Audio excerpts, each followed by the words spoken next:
Thanks for this opportunity, actually. We're really excited by new opportunities to explore how to engage across campus. This has been something that GSLIS, the Graduate School of Library and Information Science, has historically always been a part of, reaching out to different communities. Ours is a multidisciplinary field to begin with. People who come to our program to get their advanced degrees, masters, and PhDs come from every discipline you can imagine. Those who really get interested in the information aspects of their disciplines tend to find their way to our program, use what they learn from our program and take it back to their disciplines. So when you look at the librarians around you or the information specialists around you, you're often seeing people who play a glue role within their organizations because of that. School librarians, for instance, are often ones that are called upon to do professional development in their community. Public librarians are often ones that are working to convene different stakeholders in their community, understand what some of the community development goals are.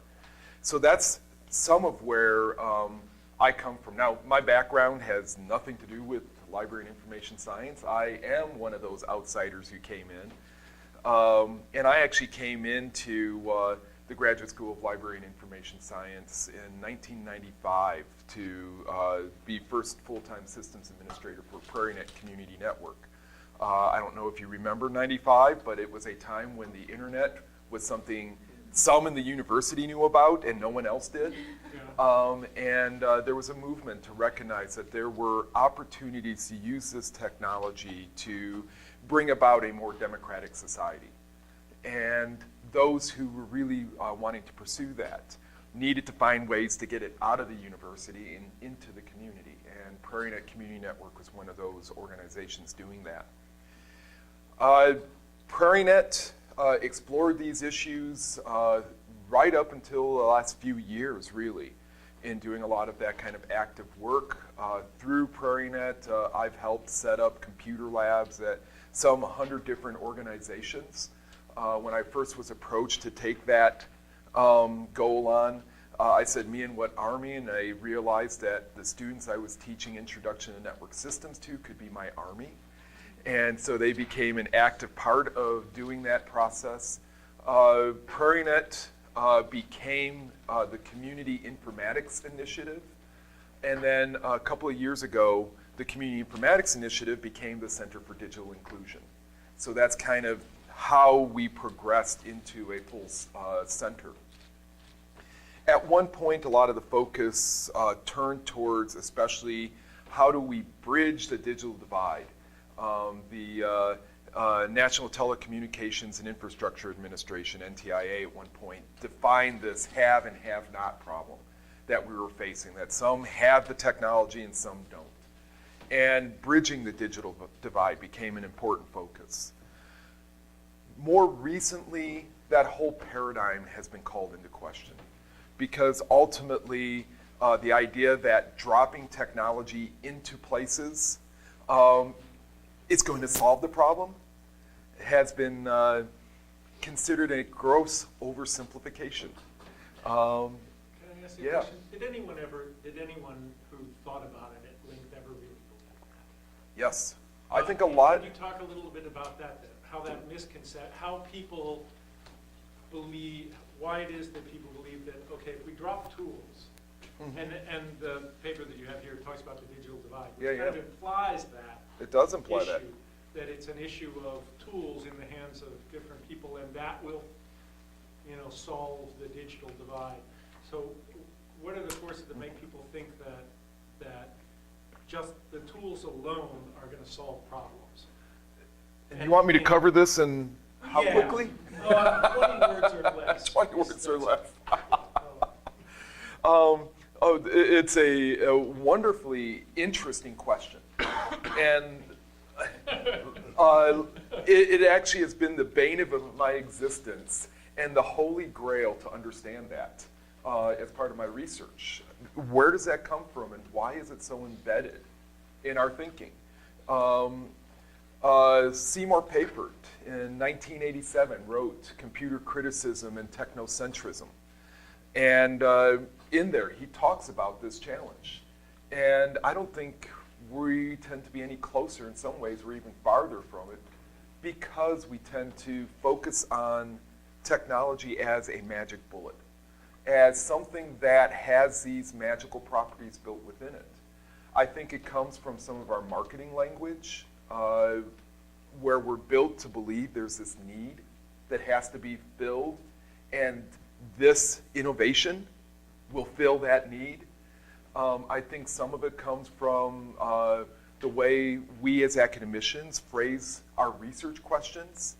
You know, how does e-toys improve education? Yes, yes. Instead of how do people appropriate e-toys in this context to improve education?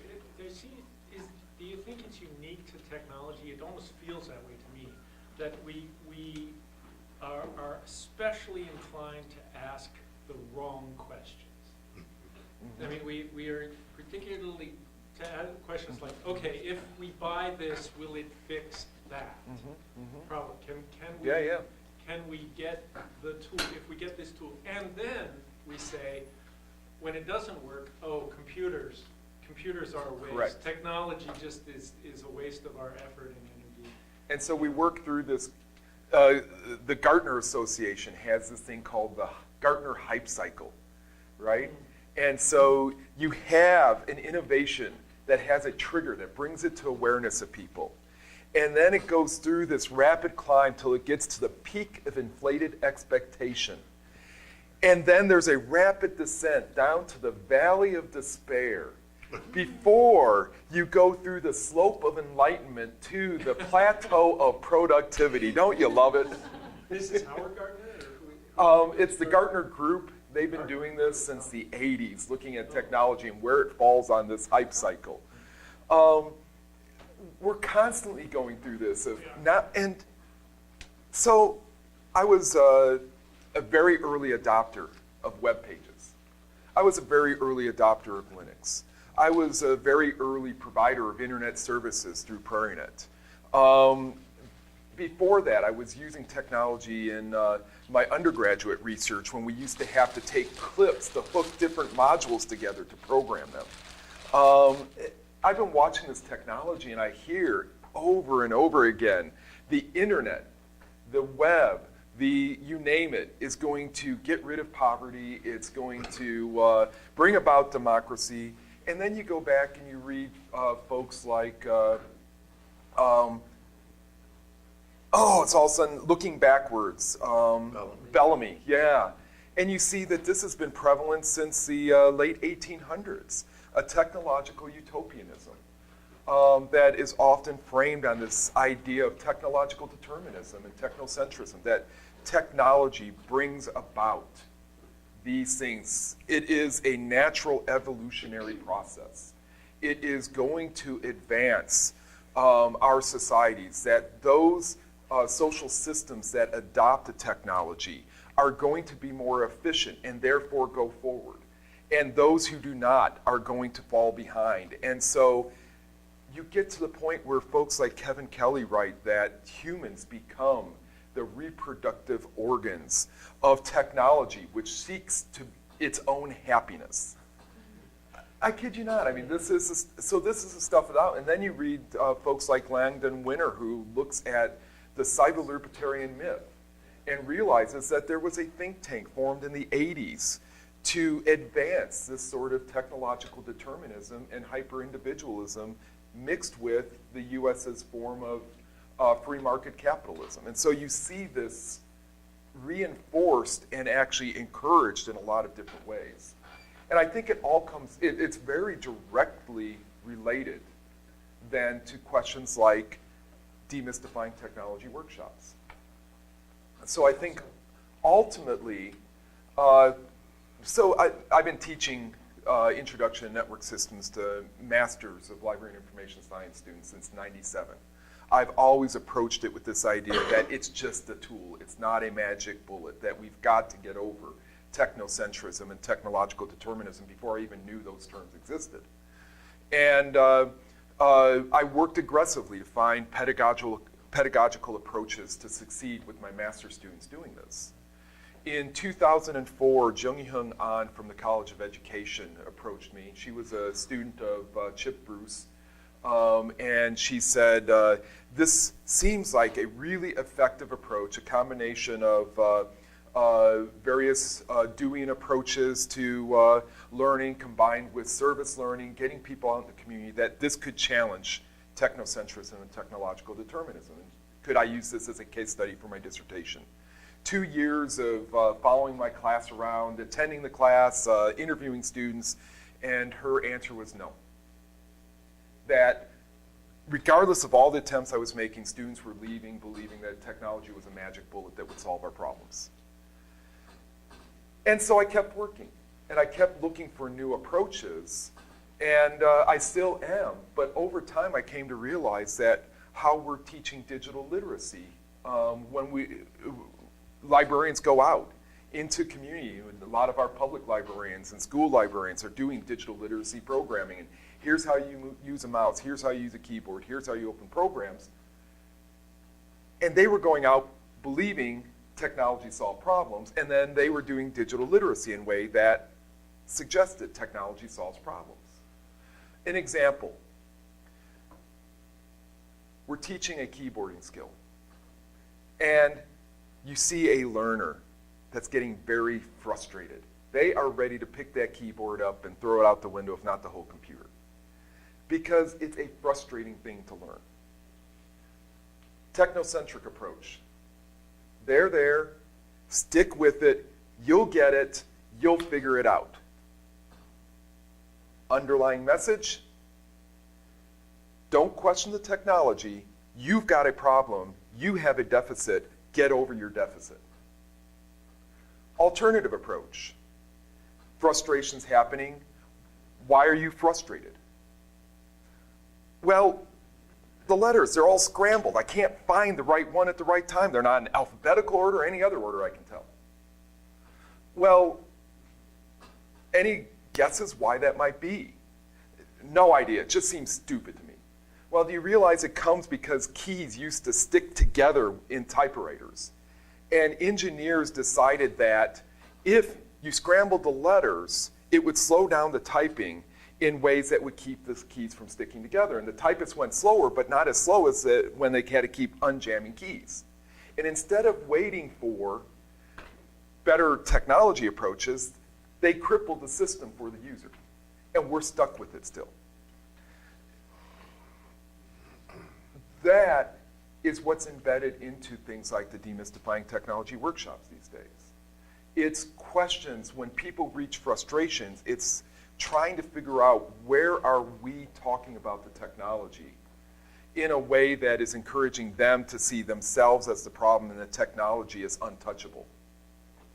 And change that around so that what we're actually doing now is encouraging them to critically reflect on the technology and bring their own insights into understandings of how this technology is impacting how it's working within community. Where does efficiency fit into that? I mean, we're there. The example you gave is one that pondered a lot. The QWERTY keyboard we're stuck with only because we just keep reproducing the QWERTY keyboard. And the Dvorak keyboard's been out there forever. I know people who made a point of learning it, but and then I'd have to learn the QWERTY again every time I sat down at it. Exactly. It was, It's like what the culture has done to us is too powerful for us to, and Microsoft Word is another example, right? People will say, what a terrible operating system, but it's everywhere, what are you going to do? The classic example of being stuck with something stupid that will never change is English spelling. English spelling is a great example of that. You're quite right. That's the classic example. Well, and so what we start coming to a realization of is that ultimately you can't divorce a technological artifact from all of these social systems that are embedded within that technological artifact, from the point of design and creation to the points of use to the points of continued use or disuse. All of these things come together, and we can't understand a technological artifact without understanding some of these other things. Chip Bruce states that you have to stop looking at an artifact, that microphone right there is not a microphone, but a microphone in use, or disuse in this case. That you have to understand it within every single different context. And that begins to say, so what are some of these social contexts that have burdened us with the QWERTY keyboard for all these decades? Is that empowering, or is it limiting? I mean, if you're trying to use the keyboard to do something and you're frustrated with the keyboard, I can see as it might be useful for purposes of camaraderie to say, look, it's a terrible design. But does it help the person who's trying to accomplish something else with a word processor or a keyboard to be able to condemn it with you? I mean, that's has that satisfaction. Solidarity. The solidarity of anger at our issue. But what does it do? But your problem remains unsolved, and the divide remains constant. So you get to be critical, but it's a kind of feckless criticism because you're not going to change it, and you remain more distant from the effective use of the tool. So, but now you have a new story to tell about how bad it is. But how do you get to another space with the tool? That's a challenge, right? It's a huge challenge, and I think as you look at some of these kinds of issues, this isn't unlike many of the types of progressive education experiences that you end up facing at times. How do you set up the context, the local context, the current context for learning in ways that bring about enough frustration that there's opportunities to learn and advance, but not so much frustration that there comes a hopelessness? And sometimes when we question technology, we put ourselves in positions of hopelessness because we start realizing the complexity. But on the other hand, as we're doing this in the Demystifying Technology workshops, case in point. So to show some of how I step through students through this, in the first time we went through this with Kenwood, ultimately the goal was as much, how do we get the parents to become collaborators with the teachers in considering how to advance their child's education? So it wasn't about digital literacy per se, it was about collaboration. And so everything was constructed around that vision. How do we help prepare the parents to be more collaborators with the teachers? One of the things we recognize, though, is in these cases, the parents who participated primarily did not have computers at home, were generally novice computer users. So digital literacy has to be a part of that, but it isn't, in the end, the ends, it's just the means. How do we get them up to speed? I'm sorry. Yeah. I wanted to go back a couple of sentences before this Right. paragraph. A slightly different point of view on this is one that I've struggled with, and that is the fact that computer technology changes so rapidly. I remember in the old DOS days, I dutifully memorized all the F keys. And as soon as I had done that, the F keys essentially disappeared. Yeah. And this happens over. I come from this from a mathematician's point of view, and I'm willing to struggle with a theorem because it's likely to be around for a while. And I'm sort of giving up on learning technology stuff because it's not going to be around, and I'm wasting my time because it's like learning to drive a shift car and then being faced with the fact that 95% of the cars in this country now have automatic shifts. So being able to drive a shift car is no longer part of automobile literacy. I still teach my It's a sons nice that. Aficionados. That's fine, But I think these things are actually not unrelated. I should interrupt you just one more time. Yeah. I just learned this today. I went to visit somebody in the hospital, Carl Hospital, and they, the new Heart Wing has valet parking. Mm-hmm. You drive your car up and they'll park it for you. Fancy, And fancy. so I was talking to the valet parker, and I asked him about how he liked his job and so on and so forth. He said, well, actually, you have to take exams to get this job. I said, really? He said, well, think about it. We have to prove that we can drive a shift car. Because if somebody, he says, it's rare, but it happens. Yeah. Somebody comes with a stick Oh, shift absolutely. car, and we have to be able to park. Absolutely. Anyway, I'm sorry. No worries at all. And I would, so trying to decide the most effective way to answer what you brought in with what you brought in with where I was going, all in the wrap it into one piece. Good. And it can be done. The trick of all of this, as we're looking at it then, is what is the end goal? Where are we trying to get folks to be? And rarely is it to be effective computer typists. That's not the end goal. It's not like they're effectively typing, they are ready to succeed in life. Just let them type away. The rest, don't worry, they don't have to eat, they don't have to drink, they don't have to do anything else. They've reached their end goal of life. Like the monkeys in the British. Typing out Shakespeare. Exactly. There's always something further, and it's usually something more social, human development sorts of things. How do we get folks to those other goals and just make sure that technology is there, and how do we do it in a way that doesn't lock you into a very temporary bit of knowledge? When we look, ultimately, technology hasn't changed a squat since I used my first computer in 1976. Not one iota. If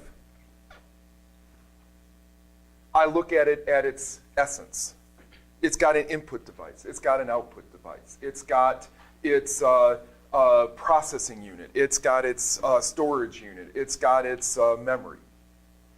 If I start distilling it down to what some of the basic building blocks are, it's got a network. It had a network back then. It's got these basic building blocks. If we start with the basic building blocks and you become proficient in the basic building blocks, then, so for instance, the suggestion I had for a student who's working with Todd right now doing mini demystifying workshops with some students at Kenwood was they disassembled and reassembled a computer last week, or actually Tuesday. And they learned how the keystrokes go through. And they learn about the basic components. And they learn that these are the basic components, whatever it looks like. And my suggestion for next Tuesday was that they bring out a Raspberry Pi and get that motherboard back out and compare the two, but then envision what it's like inside here. And then start getting them to think what happens when you go from a keyboard and a mouse as the input device and a monitor as the output device to this thing being the input and the output, but ultimately understanding it's an input device, it's an output device, it's talking to a controller that's talking to the CPU that is then passing it on to an operating system that's passing on the active application and then back out through. So what you're saying is that at its essence, technologies, even the most sophisticated, are comprehensible to normal human beings because the basic elements are accessible. Which you could say that of like mechanical, electrical tools. Yeah. There are certain principles of construction that could be applied, which if known, will make the elaborate power drills and forklifts and all of the incredible mechanical electrical tools we have more comprehensible and therefore more Absolutely. accessible to the user.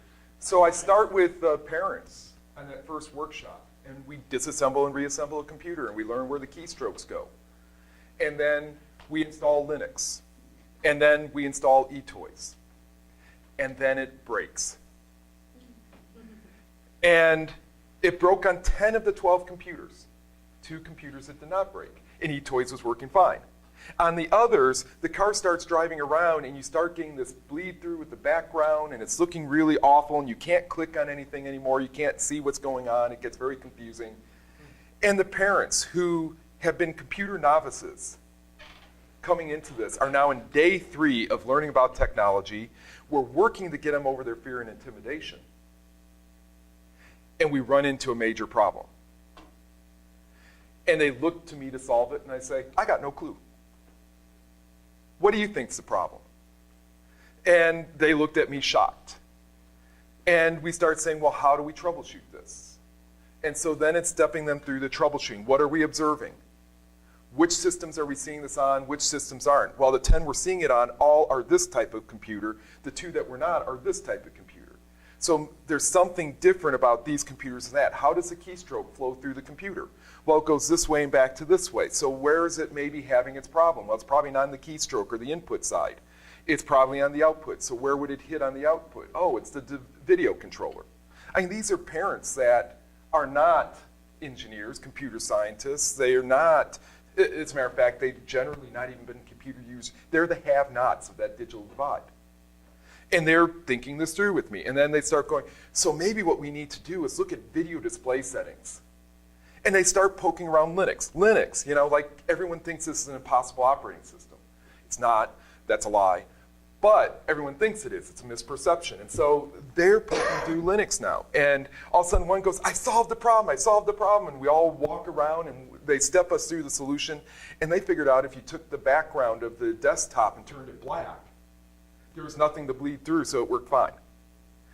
And they got applause, and everyone was happy that they solved the problem, but they really didn't quite solve it. So I said, let's dig deeper and see if we can actually figure out. And so others poked around. They came to, well, there's this video driver thing, and you said there's like something about videos and drivers with controllers, right? I said, right. And they said, well, we're taking a look here, and if I hit this one that says 3D rendering, it stops the problem. And so then we talked about that. And I got in trouble with the Kenwood administration because not a single parent would leave to go pick up their kids. They were so invested in this troubleshooting process. That changes the whole story. I mean, we could have started with typing keys, using a mouse. This is how you be a consumer with this particular system. And when it upgrades, you're lost. Or you start saying, here's the basic building blocks, and here's how it works together, and how do we reason through, and when we run into problems, I'll criticize every single operating system out there, because none of them are perfect. I'll criticize every piece of hardware out there, because none of them are perfect, because ultimately, they're created by humans that have certain brilliant insights and certain blind spots. And our technologies end up with brilliant insights and blind spots embedded within them. And so, ultimately, the goal then starts to come when the parents look at these technologies. Will they be better equipped to now start thinking through what are the advantages and disadvantages of this $500 thing versus a $500 laptop versus a $500 desktop? How do each serve our needs? What's inside of each? What can we do with each? What can't we do? What are the brilliant insights and what are the blind spots? And so demystifying technology becomes an approach to really start thinking, how do we become active creators of any given technology by taking it off the shelf, selecting it, first of all, taking it off the shelf, and then figuring out how we integrate it into what we do. So that innovation and use becomes our thing, different than any other thing that ever existed or ever will exist. And it's our thing for that moment, and it's going to be different every time you use it. When I use this in the middle of a table as a recorder, it's one thing. When I use it as I'm skiing down the slopes trying to get my son going through the trees, it's a different thing. And when I'm using it to text the ambulance because he just hit one of the trees, it's a different thing still. It continues to be reinvented depending on the needs. And helping to understand the basic building blocks in ways that give people aspirational goals of agency and self-efficacy become critical in looking at this. And so the demystifying technology workshops and what we're doing, and when we sent the computers home, with the families. So the computers they disassembled, reassembled, installed Linux on, learned how to network, learned how to install eToys on, learned how to do basic maintenance and management. At the end of the week, they got to take home. But instead of saying, we're giving you these computers, they were asked to do us a favor to take them home so that they could explore with their kids how they're helpful and not helpful in advancing their kids' education. And then to report back to teachers and the librarian and the administrators to let them know what they were experiencing. Because ultimately, that becomes the goal, is that educational process. I especially like that last part, that you have that perspective. We are not giving you a gift, but there is additional responsibility around which we're hoping for your help. That's sort of, I hadn't thought of it that way. The second workshop we did, we had the parents and the students together. And it was interesting to watch because we thought this would continue to help model this kind of exploration. And at the end of it all, we realized that for a number of the parents, we need to somehow, and this is we being Jessica and Lisa, the principal and assistant principal, and Todd Lash, the school librarian, and I were discussing. One of the things we realized is we've got to figure out how to embed the Ask 3 into the coursework and get it to apply to their children as well, so that they're not sitting down and seeing themselves as the sage, and because they don't know it well enough, they're not a good sage. So then they're really nervous, and they push the child aside and say, I'll learn it, and then I'll teach you what you need to know. How do we get them to be more guides and coaches to encourage their children to do exploration? And then they explore with their children. They're asking each other and co-learners. And so that's part of that next challenge, if what we're doing with these demystifying technology workshops is really building this collaborative capacity. Is it too inefficient? So much labor, time, and of course it's just as inefficient as teaching and learning in the community, right? Yeah, and as a matter of so I laid awake pondering efficiency this morning at 5 a.m. I actually did. It was a weird dream, and it led to some, like thoughts that started going in. It's like they all merged on efficiency. It actually did, and part of it was to think that we're getting to this point where we're not far from holding the vast sum of the world's information on something this size, and that's efficiency. But then it's to start saying, what are we holding? We're holding information. And what is information? Information is not data, and it's not knowledge. Data is the reality. Data is blue shirt, striped tie, right? That's not information, that's data. The information is the representation of that data. Knowledge is our processing of whether that looks attractive or not, and whether Any other judgment that you might have. exactly, based on our experiences and all these, this becomes our knowledge. And that's not information. None of that stored information is our best representations of knowledge and data. And ultimately, when we look at efficiency, there is no way to become more efficient about knowledge. Knowledge is always going to be in each of us, and we only have a small bit of the knowledge. That's the world knowledge. And if we want to do better things, we have to come across and engage across difference, and we have to work with other people. And that is inefficient in one way, and yet far more effective in another. That's my 5 a.m. thought. I think it's a difficult. I'm not sure I understand totally what those distinctions are, but I've been wrestling with a lot of that myself because I have since the 80s when I was in workshops. I remember a teacher who was a veteran coming in to teach us about group learning, and her statement, and this is like 1986, was, if all you do is cover content, you can be replaced by a computer. And that seems to me to be more and more true every year, right? If what we do, if what teachers do is write stuff on the board, why not have a videotape? Why not just watch the videotape? There's no reason that we need to have, I mean, even we just play it. We just play it and watch it and learn from it, take notes. And yet, I think we're seeing with MOOCs and that sort of thing that doesn't work, that there's something about the, and it's not just the financial investment, but the collaboration that goes with it. I'm asking Zach to come do a Friday lunch for us sometime about mentoring and NetMath, because I think NetMath has figured that out, that there's, and you don't, maybe you don't agree, but that mentoring is a key component, that the human interaction is a key component. Well, I think, and so I came from rural poverty. That was my family. And my dad was born in '29 with a learning disability that went undiagnosed. And by 8th grade, he left in frustration. That was as soon as they would let him leave, or he would have left earlier. My mom came from Europe when she was 20. She was born in a part of Russia that was settled by German pacifist farmers and tradespeople. And that's actually where my dad's family came from too.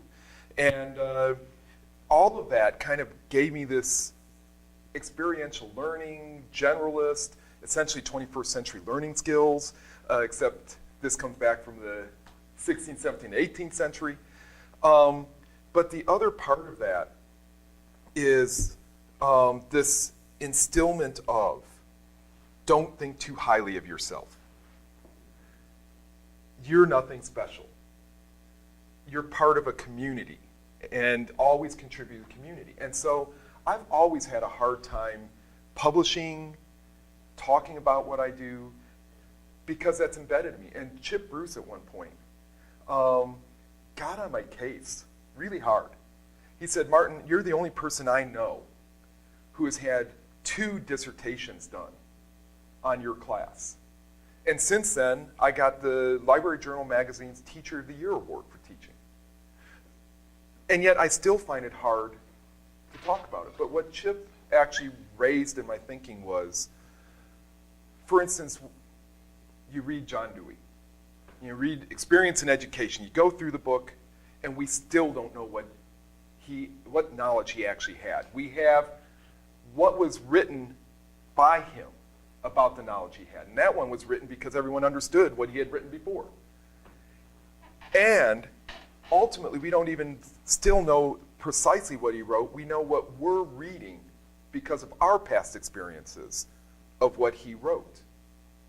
And only as we come into dialogue across lots of different people about each of our understandings of what he wrote do we start getting maybe a little closer picture of what he was actually writing. You like that? Well, I'm laughing because Chip Bruce introduced me to Oliver Wendell Holmes' statement about John Dewey, that he said about Dewey's writing, it was as though an inarticulate man looked on the face of God and came back and tried to explain to people what it was about. Because it's so hard to read John Dewey, but and yet you feel so familiar. It's also what makes this such a good example, that ultimately, if it were just about the content, but learning has to be communal because it is a process of knowledge sharing, not information sharing. And that's why it's such an important distinction, that difference between information and knowledge. Knowledge is not an easy one to define, and that's why you actually have its library and information science. Information's easier to define. Knowledge is difficult to define because knowledge is a continually changing, experiential, emotive. It's not a precise sort of issue. And so learning has to be done in community. Learning has to be done. I've gone to flipped classrooms because I've realized if what I'm doing is distributing content, I'm wasting the students' time when we're all together. If I'm having them watch the distribution of the content that sets up a really good class discussion, a really good hands-on activity, then we're doing something more successful. And that is not efficient. And yet, I think it's probably far more exciting that it's the best way to go. And I think the challenge becomes, how do we help policymakers, administrators, and others come to realize this distinction? And so demystifying technology workshops. Ultimately, I've talked with some others around the Kenwood area. We don't do demystifying just for the parents or for the students. We're shooting for the collateral learning that reaches Lisa Guerin, the principal, for instance, so that she begins to see a different way of understanding what's important in all of this. This is the same problem we've run into. We send out, say I do a good job of teaching, and students go out with some of this vision, and they go out and be school and public librarians, and then they face their first library board meeting or their first school board meeting, and they find they're in for years of frustration. So ultimately, this has to be something we're teaching to the community at large to help understand too. And so we look for creative ways to reach out, and that's why demystifying is being done in ways that are inviting in. When we did this at the Urbana Free Library, we had all kinds of different folks coming into it, adult and student. And it led to different types of maker movements. And then a library board member came through and said, wow, what's happening here? And then it led into these other conversations.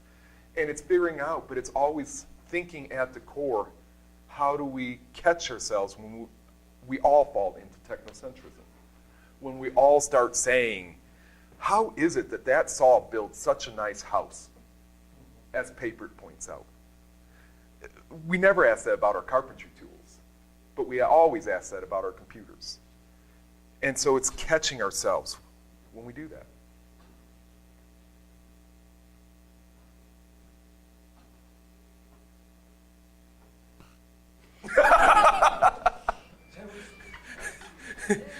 So what's that silence mean? People are formulating questions or maybe saying, how do I gracefully sneak out of this? Man, that guy is off the wall. Something on your mind? No, I've just been thinking about everything this one said, just because I'm an informatics minor. So just thinking about everything that I've learned and then all this, because I know a lot of times when creating technology, there's the original idea. I want to create this system to help this person do something. And so then you begin making it, you start programming that system, and then you start creating the prototype of what's going to house that system, but then you send it out for testing, it doesn't work, and so you have to change and change and change, and eventually your finished product is nothing what you set out to build. And so it's just one of those things, looking at what we have in the classrooms, how it's being used, and what it was originally meant to be able to do. Well, I think some of the challenge we have, for a while, you had engineers and computer scientists, and they were in separate offices, they did separate things, and then both were frustrated when they didn't work well together. And so they started realizing, you know what, maybe we better talk together so that what's engineered actually can be programmed, and what's being programmed actually taps into what's being engineered. And things got better. But it still didn't necessarily work for the user. And some of what you're talking about is now we do this great human-computer interaction stuff, right? And user experiences help design what's going on, and it's getting better, right? But ultimately, even that is to only see part of that picture, because we have to get better still and bring in this social aspect. So we got this socio-technical gap that also doesn't inform what are the larger goals that are trying to be accomplished with this, and what are the motivations of who's designing it, and who's producing it, and who's distributing it, and marketing it, and who's looking after the end-of-life questions. That's my question. Are we seeing, whether it was designed for this or not, are we seeing a revolution in public learning? That is, in the capacity of people to understand much more readily what the issues are for a community much more broadly defined. For example, I know, because I follow on Facebook certain trends, that immunization is falling off in certain states. So the occurrence of diseases like measles is going up. And I can look to my shock and surprise that Oregon, where my brothers lived, which I considered a pretty progressive state and knowledgeable, is one of those places where parents are opting out of vaccination. So I'm saying things like, what's going on here? So there's a broader community of learning around issues like vaccination, which used to be things, you know, that maybe a local community or you would talk to your doctor about, but we now have the capacity to understand more broadly what those issues are. And so I would say that there is, at least in potential, some growth in public learning because of the information networks that we have. You don't believe me, Peter? I believe you. You're the source of my income. Well put. I see. My munificent income. I'd like to just say something a little from a different perspective. When I was young and people were going to college and things, a lot of times if you ask people, what is the purpose of an education? The answer was often because a democracy needs an educated public or it's doomed to failure. If you ask that question these days, and I do frequently, the answer is usually so you can get a good job. It seems to me that you're a salmon swimming upstream. I know, it's awful, or it's exciting, either way, I don't know. Yes. It seems to me that the values and goals of education have narrowed, if anything. And despite the fact that a few multimillionaires or billionaires tell you that they're looking for creative minds, I suspect that the vast majority of employers are not looking for creative minds. They're looking for obedient robots. Quite right. As a small Quite right. business employer, I would totally disagree with you on that. Disagree with you. Yes, I've interviewed 50, 100 employees, and the one thing I look for is the ability to solve problems and think around corners, because otherwise I have to do their job for them when they get stuck and they say, you know, Mommy, Daddy, come help me solve this problem. But I think that's part of the challenge we're facing, is we've got some corporate leaders who are looking for the automatons.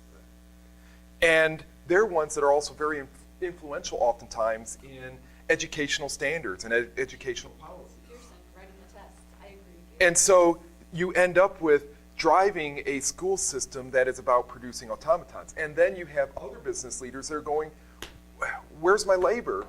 But there isn't that voice to actually impact. I think it's coming quickly. I mean, you Right. can't get a job at craft if you don't So have a basic knowledge of computers. you're right, I'm a salmon swimming upstream, and if all I do is procreate these ideas and die, I'll be happy, right? But That was a good response.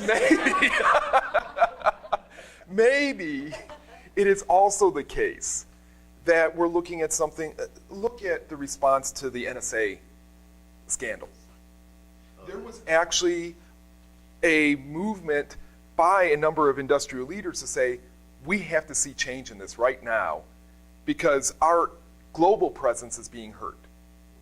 I think what we're going to start seeing, I hope what we're going to start seeing is a recognition that our educational standards versus global international standards and our approaches to the internet that's completely market-driven and is giving up on things like net neutrality and international perspectives of these sorts of things, sooner or later, some of the big companies are going to start saying, we're going to lose. We've got to change. Now, it's either that or I've also heard that part of this growing income wealth is really just an example of these big companies recognizing the U.S. is doomed to a bad system and they're just cashing out and then they're going to flee to the other countries that have figured it out. It could go either way. I'm going to keep swimming upstream. That was not meant to be either hurtful or... No. It was, I take it as pride. I've always enjoyed being the odd duck. Or the odd salmon. That's the odd salmon, right? No, I took it as a compliment. But I've also been very unsmart about those things before, too. No, I think it's a real challenge. I think we are at a turning point. Nations fall. And I think we're at a fork in the road. And I think how we do education, how we look at technology, how we treat a lot of these core issues right now in the next few years sets our course one way or the other. The good news is, nations fall, but people survive, right? You know, they're still in Italy.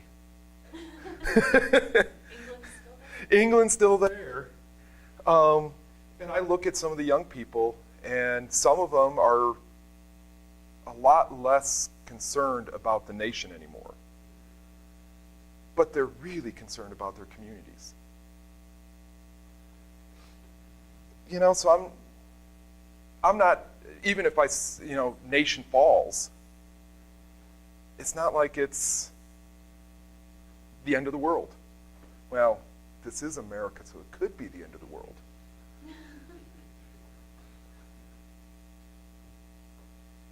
Well, thank you very much for You're leading. Oh, absolutely. I can wax on for a long time yet. You never quite know what you're going to get when you start.